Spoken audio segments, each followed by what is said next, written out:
What's up everyone, welcome back to a brand new video. Last time, we started going more into Super, and covered some pretty interesting events with 21 and the rest of the cast. Most interestingly, 21 gets a lot stronger and gains some more research, looking to gain the abilities of certain people from Universe 6, specifically Hit. With her gaining all this great data and power, how is this going to affect the story going forward, especially with our next villain, Zamasu? We'll be seeing all that and more in this part.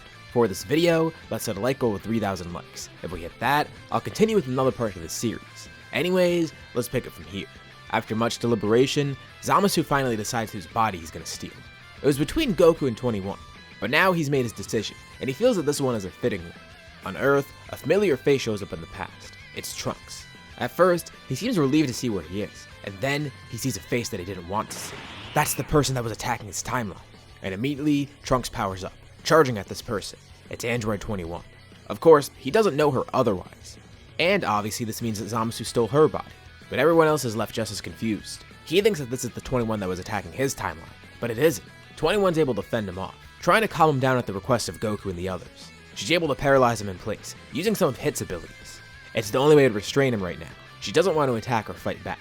He sees Goku and Vegeta fly up alongside her, telling Trunks it's okay, that she's a good guy. Trunks eventually calms down, and they explain who she is, and he explains what's happened. He saw her attacking his timeline, and they see exactly what's happening. The thing is here, Zamasu has a perfect disguise. They don't actually suspect that this is anyone else. Unlike Goku Black, it's not suspicious for an android to be attacking Trunks, especially Android 21. They were hoping she just didn't exist in his timeline, but it seems she actually did appear. Little do they know, she actually doesn't exist in his timeline. And that's just someone using her body and power. Great, more androids to deal with. He didn't even realize she was an android. It's strange too because apparently every android in this timeline is already good, at least the one still alive.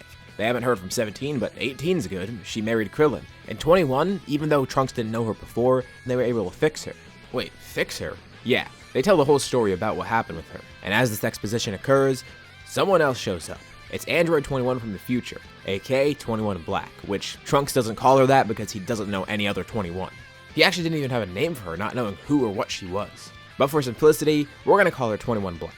And just like I mentioned before, they assume that this is actually just future 21. And 21 fights this future version of herself. But something's weird. Yeah, it does look exactly like her, and it wouldn't be odd for her to show up in the future. But something about the energy emanating off her. What happened? She seems strong. Like, too strong to just be the normal 21. And she has a weird presence within her. And it seems she also has a lot of the abilities of this 21. Things she wouldn't have if she just awakened normally. Even though she is strong, she's not strong enough. And they're able to fend off 21 Black. Still, they're suspicious. Judging by her energy, 21 assumed that the future version of herself absorbed a Kai or something. I mean, she had an earring and a time ring too. No one had a clue of what else would have happened. But this is great for present Zamasu. No one actually notices him or suspects him. Of course, his plan hasn't occurred yet.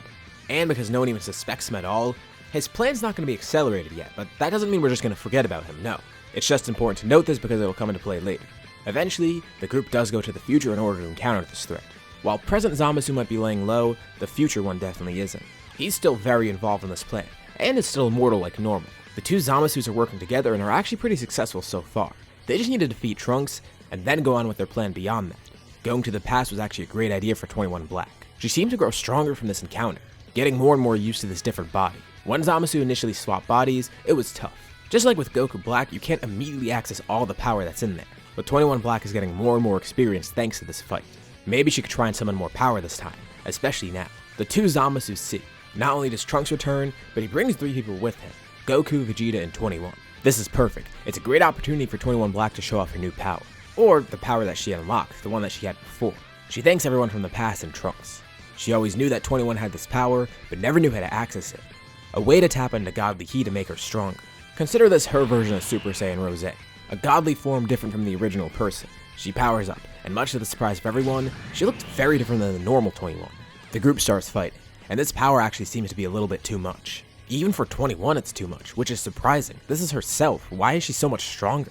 Another person then appears, a Supreme Kai who they've never seen before. It's Zamasu. He begins explaining. They're fighting an actual god. That's why she's able to use the power so much more effectively. What does Zamasu mean though, and who is he? Isn't that just normal Android 21? Oh, of course. These mortals are too stupid to realize. That actually isn't 21.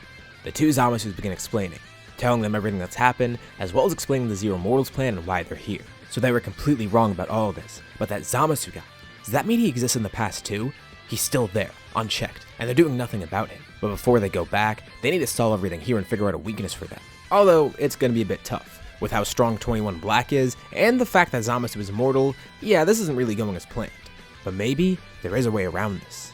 It seems 21 Black has an issue accessing all of 21's powers. I mean, she only just now got access to that god form that she has, and it's not even the exact same thing. So maybe 21 is at an advantage because of the recent power that she acquired from Hit, although even she isn't as practiced with it yet. But if she isn't that experienced with it yet, 21 Black definitely won't have access to it either. And this was actually one of the reasons Zamasu decided to steal her body. Not only was she man-made by people trying to play gods, and also the fact that she was using God Ki, but he saw how mortals manipulated time. Not just Trunks, no, Hit as well. Zamasu didn't know that 21 was actually using Hit's powers for herself, and this only enrages the two Zamasus even more.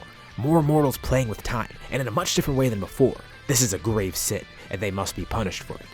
21 Black attacks, but suddenly she stops midair. She's moving in slow motion, and she's caught in time lag. This is an opportunity for everyone to attack. All at once, they begin using their most powerful moves against her, and it actually does end up kind of working. Although there's one big issue here that wouldn't have happened with Goku Black. 21 can regenerate, and 21 Black could do the exact same thing.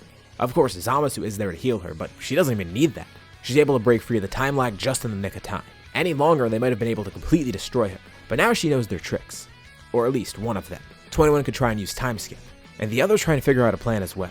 The great thing is, there's no need for Senzu beans here or going back to the past. 21 can actually heal them thanks to her abilities from Buu.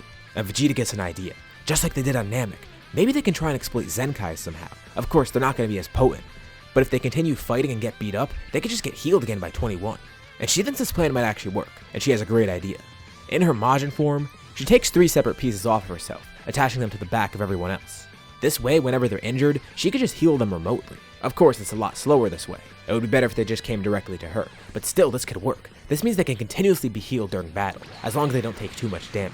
The two Zamasus don't know that she did this, but they see her heal them one time, realizing that they need to separate her from those 3 others. That's definitely going to be an issue. Zamasu knows how potent that is, using it himself and all. Of course, he doesn't really need it for 21 Black, but seeing that they have the same exact thing, that's going to be an issue. But then 21 Black realizes, she completely forgot. Wait, if she's part Majin, not only is that magic available to her, but she can absorb people, take their power. And she does consider doing that with the mortals. But first, she has someone better that she can test it on. Someone that'll make this fight a lot easier. She powers up and suddenly turns towards Zamasu. Zamasu's wondering what's happening. Does she want to fuse or something? No, she has a better idea. Her arm stretches out and her hand expands out. The group realizes what's happening. She's trying to absorb Zamasu. She's gonna get that immortality for herself. But right before she's able to grab Zamasu, he suddenly shrinks down, hit by a beam from somewhere else. 21 Black turns around, seeing 21 has her finger out. She launched a candy beam that just turned Zamasu into a piece of candy. She's been waiting to do this, and now with both of them distracted, this is the perfect opportunity. And as much as she wants to eat the candy, she knows that's a bad idea. But thankfully as a skilled magician, she's able to seal that piece of candy away. Meaning Zamasu is no longer an issue. 21 Black is their main opponent now. And she's even angrier than before. Her anger also makes her grow in terms of strength. She doesn't care. If she doesn't have immortality, it doesn't matter. She could still win this, just with her raw strength alone. She begins teleporting around, attacking everyone as quick as possible, trying to trip them up. Goku laughs. She's not the only one that could do that trick. He begins teleporting around rapidly with instant transmission, so quick that he creates after images. This distracts 21 Black for a bit. None of her attacks are hitting Goku, but none of his are hitting her as well. Okay, this might actually work. With Goku distracting her, 21, Vegeta, and Trunks try and work up a plan. It's gonna be tough since 21 Black already knows about this, but she needs to use Hit's abilities again. That same thing that she used on Trunks before and just used on 21 Black. She could use it again, but she needs a lot of focus, so everyone else is gonna have to focus on offense while she focuses on using this technique.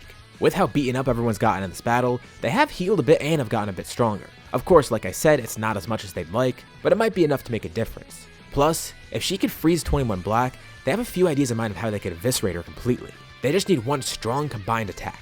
The plan is set in motion, and as Goku continues teleporting around, 21 joins in too, teleporting as well. She then splits up into 3 fighters, jumping towards 21 Black, and just as the 3 are about to land a hit, they all merge together back into 121, landing a powerful attack. Damn, 21 Black was trying not to get attacked by her, because now she's caught on a time lag again. But something's different this time. 21 doesn't even try to attack her.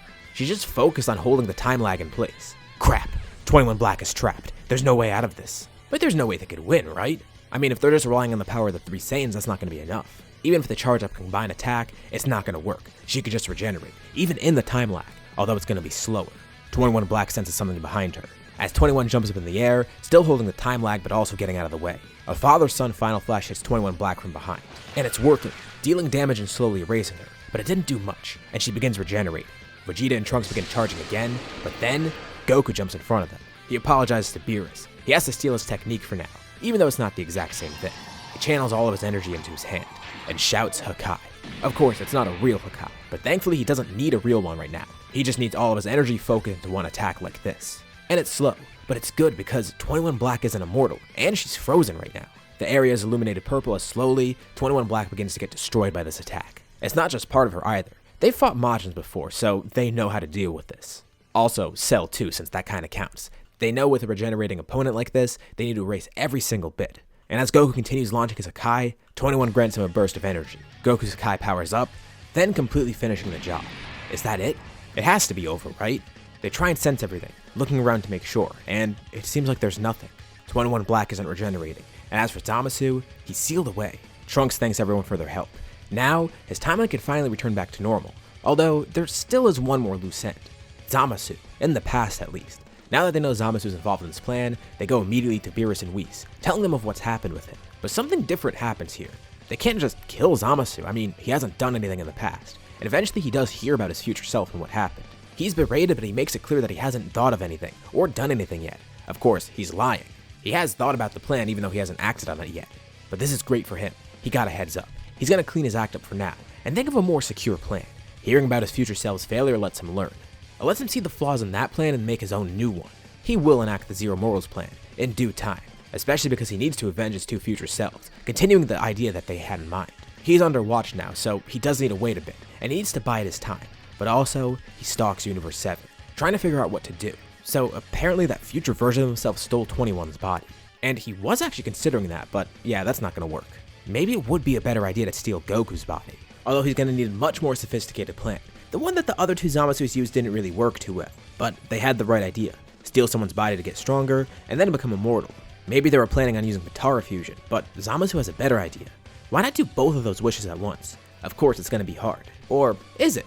I mean, he's gonna need the Super Dragon Balls to steal Goku's body. Maybe he could just use another set of Dragon Balls to gain immortality at the same time, right? And he doesn't really need the Super Dragon Balls for that. He knows other ones exist. He just needs to research and find them. Or maybe he could find someone to help him, a pawn to help with his master plan. I won't say exactly what he's planning, but let's just say he's coming up with a scapegoat. That should be a good enough hit.